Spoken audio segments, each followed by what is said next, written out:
Hey guys, welcome back. We are on the Cutlass again. We got a lot of work to do. We got a deadline to meet and not a lot of time to do all of the remaining things that we have left on this car. So today we're gonna get started cutting off these hood scoops that I made. We're gonna run a stock hood on this car. So gonna get all of that cut off and also finish a couple little pieces of metal fabrication around this car. And then it will be time to disassemble this car for epoxy.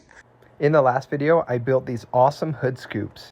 And I really had a lot of fun building them. I've never done anything like this before, but for my first time, I think they came out really good. But sadly, the client didn't end up liking them, so I cut them completely off.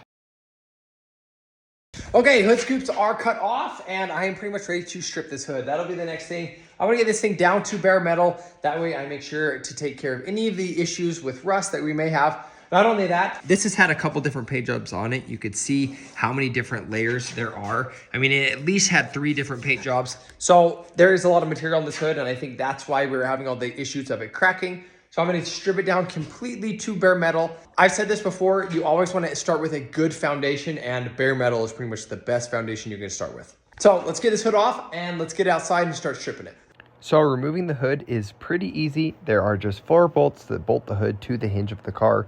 You just loosen them and then the hood comes off. You have to be careful because this hood is extremely heavy, so grab a buddy and have him help you pull it off.